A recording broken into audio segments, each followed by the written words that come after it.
The rain that night washed away my better judgment, leaving a man kneeling on the street. I had no idea he was about to become the judge of my entire career. The rain was coming down in sheets, a miserable gray curtain that turned the city streets into a slick, black mirror.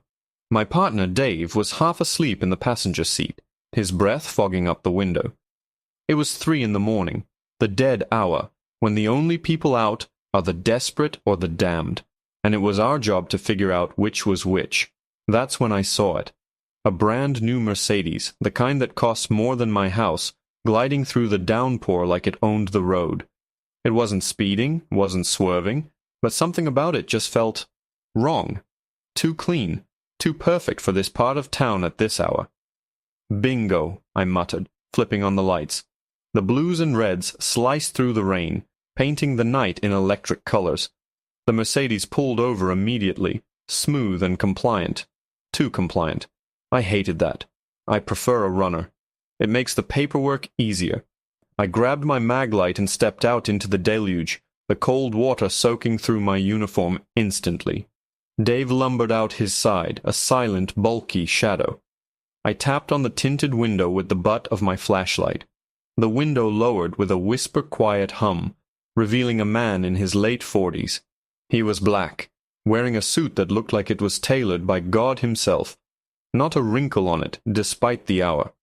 He looked at me not with fear, but with a kind of weary patience, like I was a minor inconvenience he had to deal with before getting back to more important matters. "License and registration, please," I said, my voice intentionally flat and hard. "Of course, officer," he replied, his voice a deep, calm baritone. He reached for his glove compartment. "May I ask the reason for the stop?" The question hung in the air, a direct challenge to my authority. Not aggressive, but questioning. I hated that even more. "Your tail light is out," I lied. "Step out of the vehicle, sir." He paused, his hand hovering over his registration. He looked from me to Dave, then back to me. A flicker of something crossed his face. Not fear, but assessment. He was sizing me up. "Officer, I can assure you my vehicle is in perfect working order. I just had it serviced." "I didn't ask for your car's service history," I snapped, my hand instinctively going to the grip of my service weapon. "I gave you a lawful order. Step out of the car. Now." He let out a quiet sigh, the kind of sigh my dad used to make when I'd done something monumentally stupid. He opened the door and unfolded himself from the driver's seat. He was tall, lean, and carried himself with an unshakable dignity that grated on my last nerve. The rain plastered his expensive suit to his frame, but he didn't seem to notice or care. "Hands on the hood," I commanded. He complied, placing his palms flat on the wet metal of his own car. I started the pat-down, rougher than necessary, feeling for anything that would justify the bad feeling coiling in my gut. Nothing. Clean wallet, expensive phone, a set of keys. No weapons, no contraband. Just a respectable citizen being harassed in the rain. But my ego was already in too deep to back down. "Why are you in this neighborhood, sir?" I asked, leaning close, using my presence to intimidate. "I was visiting a friend," he said, his voice still infuriatingly level. "Is that a crime now, officer?" That was it. The smirk I imagined in his voice, the quiet condescension. It all boiled over. "You know what? You've got a real smart mouth on you," I growled. "Spread 'em, further." He didn't move fast enough. It felt deliberate, a final, silent act of defiance, and something inside me snapped. It wasn't a conscious thought, just a surge of pure, hot anger. My leg shot out, my heavy boot connecting squarely with the back of his knee. The kick wasn't meant to injure, just to humiliate, to remind him who was in charge on this wet, dark street. He crumpled, his knee buckling with a soft grunt of pain. He didn't cry out. He didn't curse me. He landed on the wet asphalt, one hand catching himself before his face hit the pavement. He stayed there for a moment, head bowed, the rain dripping from his hair. Then, slowly, he turned his head and looked up at me, and that's when a real cold fear trickled down my spine for the first time. There was no anger in his eyes. There was no pain. It was a look of pure, unadulterated focus, a look that said, "I see you. I will not forget this." He was memorizing my face, my badge number. the way the rain dripped off my nose. It was a look that promised consequences, silent and absolute. We let him go with a warning for the broken taillight. For 2 weeks, I didn't think about it. It was just another stop, another punk put in his place. I was in the precinct briefing room, sipping stale coffee, when Chief Miller called my name. "Walker, my office, now?" I sauntered in, expecting a lecture about overdue paperwork. Miller was a by-the-book guy, but he was fair. He was sitting at his desk, looking at his computer monitor. He didn't look angry. He looked stressed. "Close the door," he said. I did. "Listen, Mark, we've got a new judicial appointment for the district, a real heavyweight from the city. They're fast-tracking his confirmation, and he's being sworn in tomorrow. They say he's a hardliner, a no-nonsense reformer, big on police accountability." I shrugged. "So? What's that got to do with me?" "I'm assigning you to his security detail for the ceremony," Miller said, rubbing his tired eyes.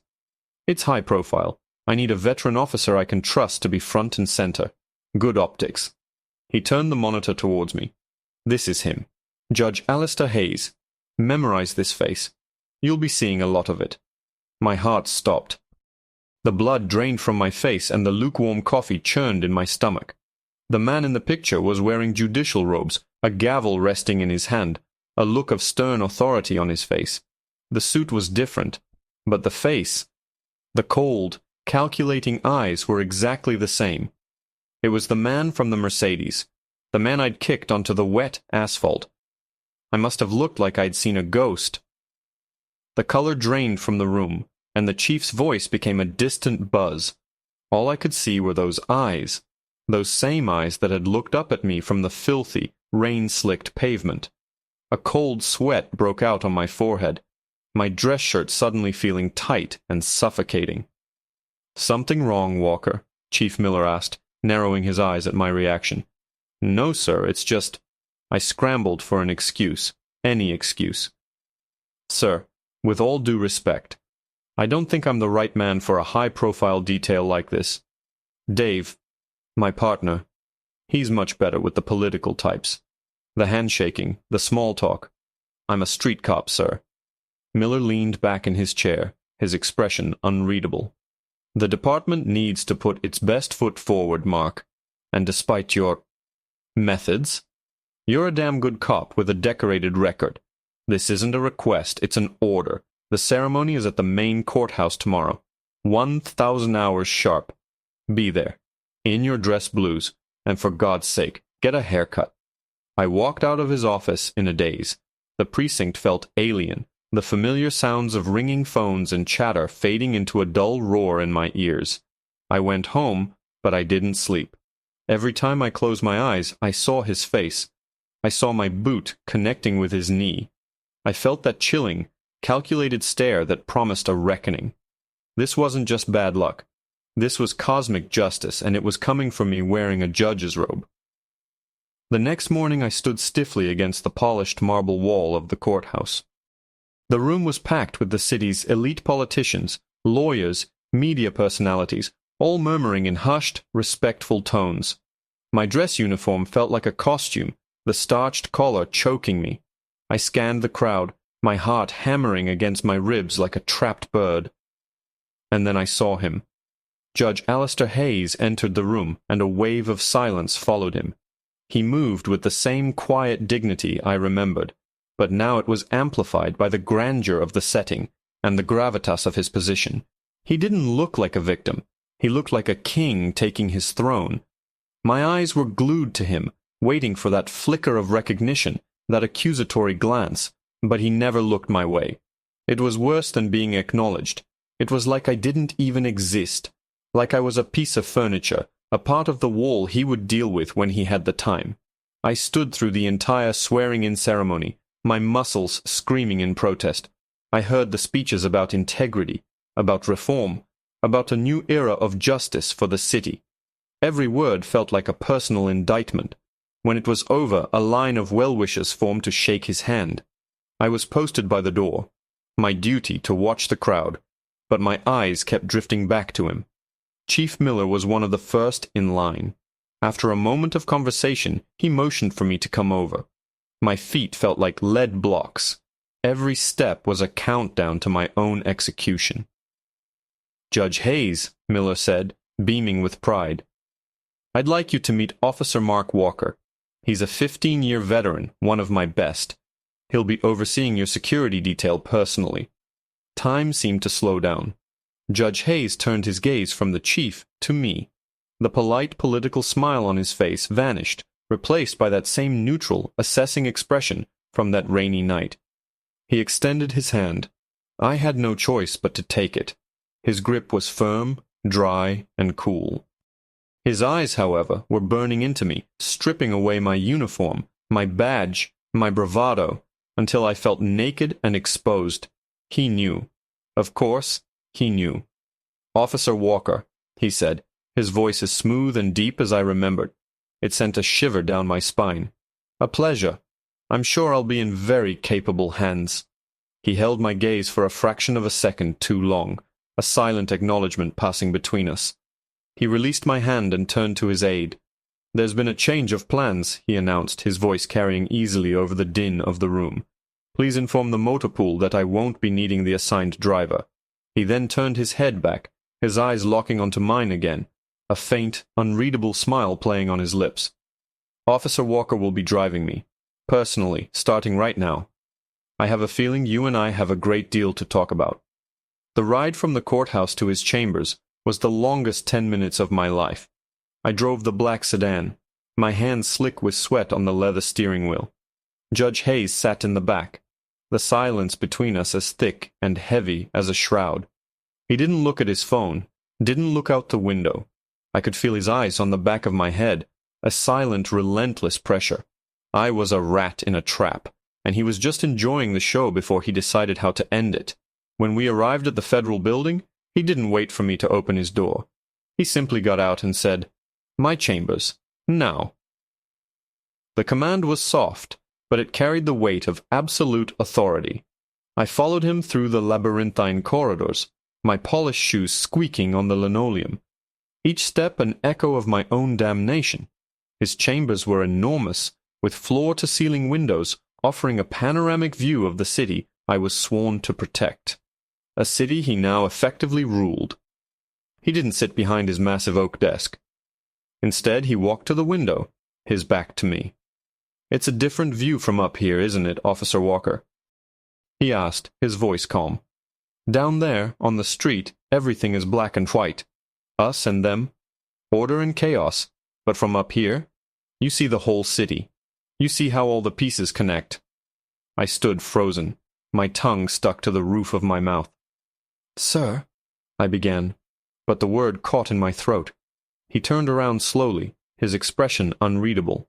"2 weeks ago, officer, you made a decision. In the rain. You saw a black man in an expensive car in a poor neighborhood, and you made an assumption. You lied about a taillight.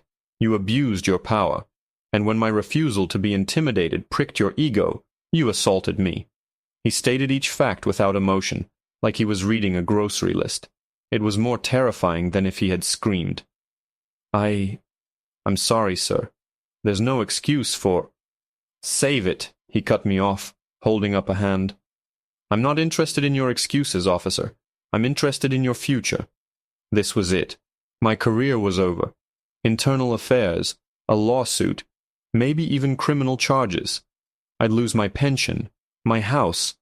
My life as I knew it was about to be obliterated by this man I had so casually and cruelly wronged.